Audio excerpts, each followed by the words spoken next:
It's time for Sweet Dreams Bedtime Stories.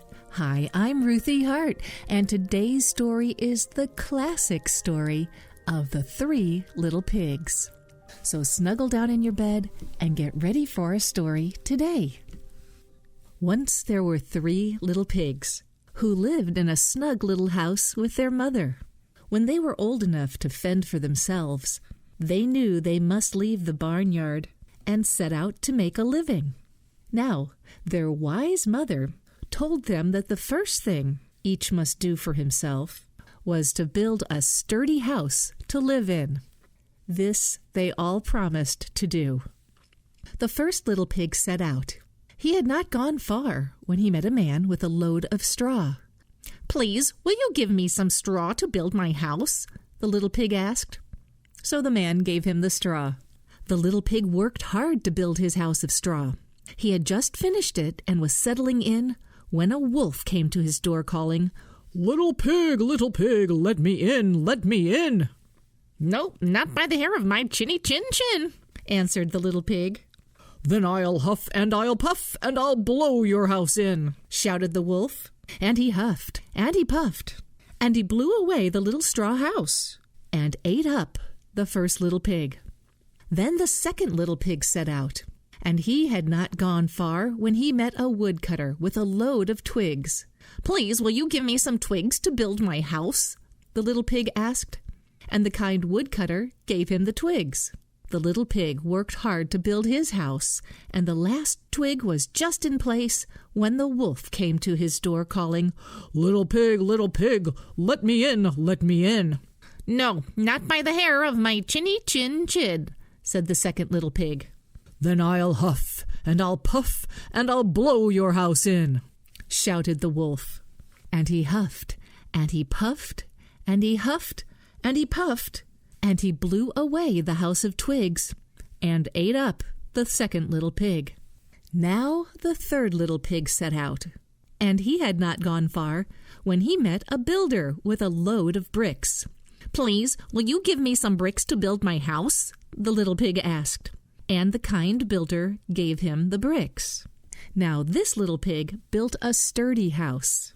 He had just locked the door and sat down in his house when the crafty wolf came by calling, little pig, let me in, let me in." "No, not by the hair of my chinny chin chin," answered the third little pig. "Then I'll huff and I'll puff and I'll blow your house in," shouted the wolf. "Just try," the little pig answered. So the wolf huffed, and he puffed, and he puffed, and he huffed, and he puffed some more, but he could not blow down the house of bricks. This made him very angry. "I will find some other way to get that silly pig," he thought as he trotted off.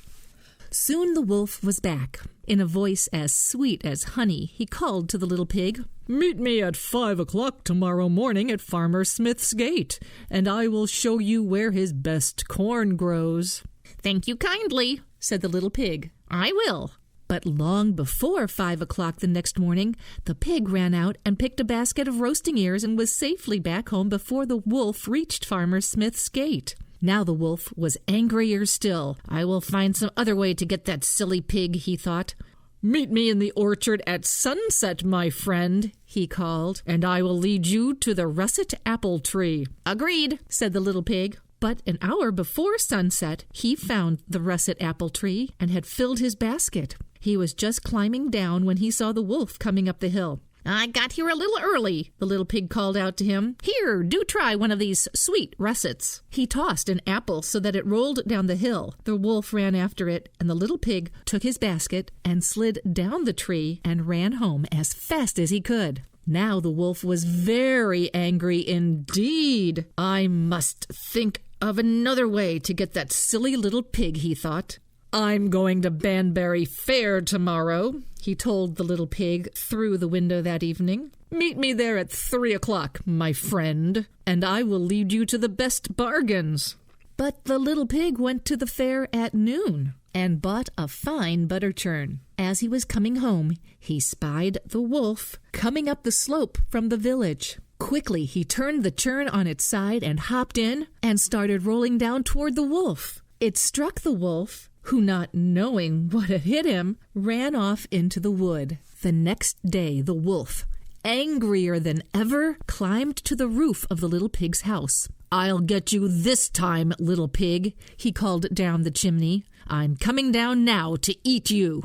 "Do," answered the little pig as he set a huge pot of boiling water on the coals. The wolf, thinking he had caught the little pig at last, jumped down the chimney straight into the pot of boiling water. The little pig snapped on the cover, and that was the end of the wicked wolf. And that's the end of our story today, the story of the 3 little pigs. I hope you enjoyed it. Now let's take a little moment and relax. Take a deep breath in and a deep breath out. Let's relax our entire body. Focus on your legs. They're so heavy you can't even lift them up. They're so relaxed, they don't want to move. Think about your hands and arms the same way. So heavy, so relaxed. Now travel up to your neck and your head and your heavy, heavy eyelids. Take another deep breath and let it out slowly and relax. Now fold your hands for a little prayer. Now I lay me down to sleep. I pray the Lord my soul to keep. Glad and well may I awake, and this I ask for Jesus' sake. Amen. I'm Ruthie Hart. Good night and sweet dreams.